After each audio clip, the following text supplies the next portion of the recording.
కొడుకంటే తండ్రి చచ్చాక తలకొరివి పెట్టేవాడ్రా. నువ్వు మీ నాన్న బతికుండగానే చంపుకు తింటున్నావు. ఛీ! నువ్వు నువ్వు ఒక కొడుకువేనా? నువ్వు ఒక కొడుకువేనా? నువ్వు ఒక కొడుకువేనా? నువ్వు ఒక కొడుకువేనా?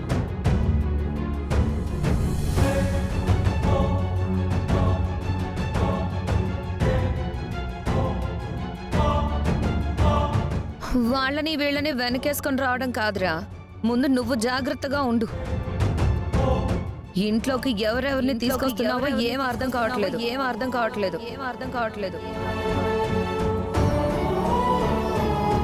మామర్ది, మావయ్యకి శిక్ష గాని పడిందనుకో, నువ్వు బతికున్నా చచ్చినట్టే.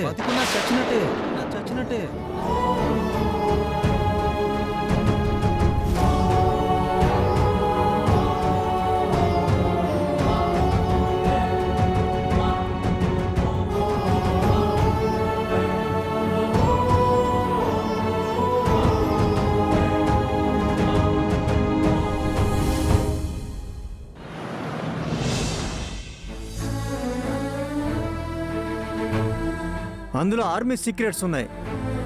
అది మిస్ అయిందని తెలిస్తే మీ నాన్నగారిని జైల్లో పెడతారు. మీ గురించి నాకు బాగా తెలుసు కాబట్టి మీ మీద గౌరవంతో 2 days ఈ విషయం బయటికి రాకుండా చూస్తాను. నిన్న మొన్నటి వరకు నాకు సాల్యూట్ చేసే నా జూనియర్ నా చేతికి సంకెళ్ళు వేస్తానంటున్నాడు. కొడుకంటే తండ్రి చచ్చాక తలకొరివి పెట్టేవాడ్రా. నువ్వు మీ నాన్న బతికుండగానే చంపుకు తింటున్నావు. మావయ్యకి శిక్ష గాని పడిందనుకో, నువ్వు బతికున్నా చచ్చినట్టే.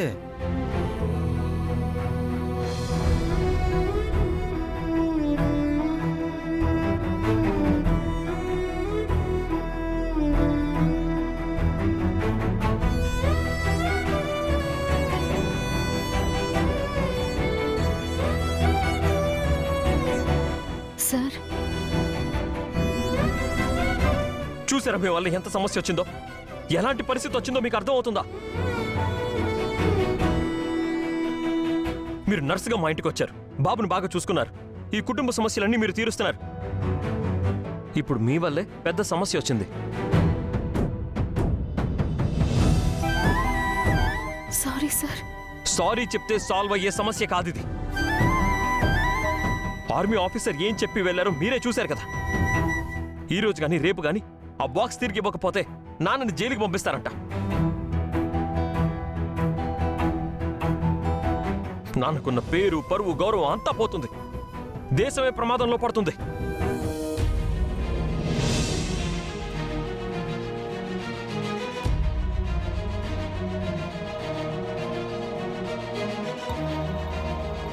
అప్పటికి మీతో చెప్పాను, మీరు ఏదైనా చేయాలనుకున్నప్పుడు నాతో చెప్పి చేయండి అని.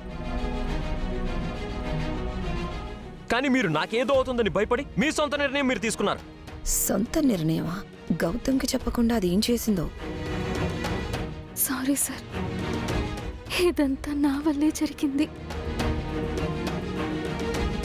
నా తెలియనితనమో, భయమో, అజ్ఞానమో ఇంట్లో భద్రంగా ఉన్న బాక్స్ని పోగొట్టేశాను.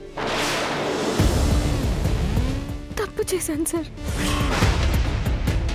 నా వల్ల ఇటు మీరు అటు దేశం ప్రమాదంలో పడింది. బాక్స్ పోగొట్టింది ఈ నర్సు మీరానా? నేను చేసిన తప్పు నేనే సరిదిద్దుకుంటాను సార్. ఇప్పుడే వెళ్ళి నా వల్లే ఆ బాక్స్ పోయింది అని మీ నాన్నగారికి చెప్తాను.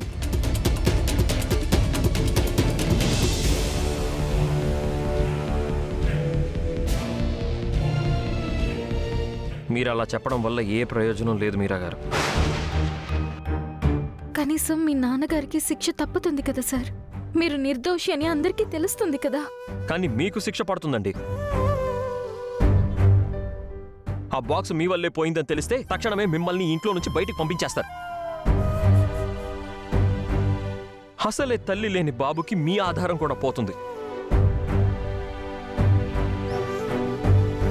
అంతేకాదు, ఆల్రెడీ తీవ్రవాదులతో మీకు సంబంధాలున్నాయని పోలీసులు మిమ్మల్ని అరెస్ట్ చేస్తారు. ఇప్పుడు మీరు బెయిల్ మీద బయట ఉన్నారు. ఇప్పుడు ఈ విషయం బయటికి తెలిస్తే మీరే తీవ్రవాదులకి ఆ బాక్స్ ఇచ్చారని ఉరికంబం ఎక్కిస్తారు. ఈ సమస్య నాకు వదిలేయండి. నేను ఆ బాక్స్ని ఎలాగోలా పట్టుకొని ఎవరికి ఏ సమస్య రాకుండా నేను చూస్తాను. నన్ను కాస్త ఆలోచించుకునేవ్వండి.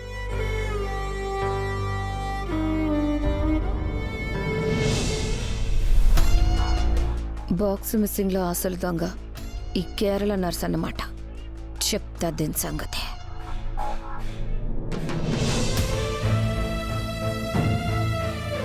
ఆ బాక్స్ కోసం ఈ రోజంతా వెతికాము. ఆ బెనర్జీ ఎక్కడా కనిపించలేదు.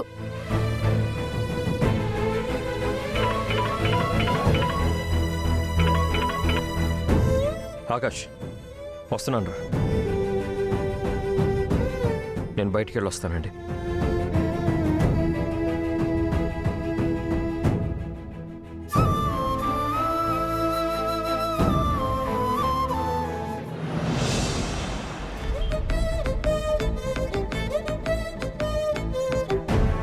సారీ రా, నా పర్సనల్ గొడవలోకి నిన్ను లాగి నీకు ట్రబుల్ ఇస్తున్నాను. సారీ ఎందుకురా, మనం ఫ్రెండ్స్. నాకు సమస్య వస్తే నువ్వు సాయం రావా? ఆ విక్రాంత్ వాళ్ళు నేను అనుకొని నిన్ను కొట్టారు. వాళ్ళను వదలకూడదురా. అందుకేగా వాళ్ళ ఇంటికి వెళ్తున్నాం. అసలు ఎందుకు కొట్టారో కన్ఫర్మ్ చేసుకుందాం. ఖచ్చితంగా సత్యగాడు స్పృహలోకి వచ్చుంటాడు. అందుకే నీ మీద దాడి చేశారు.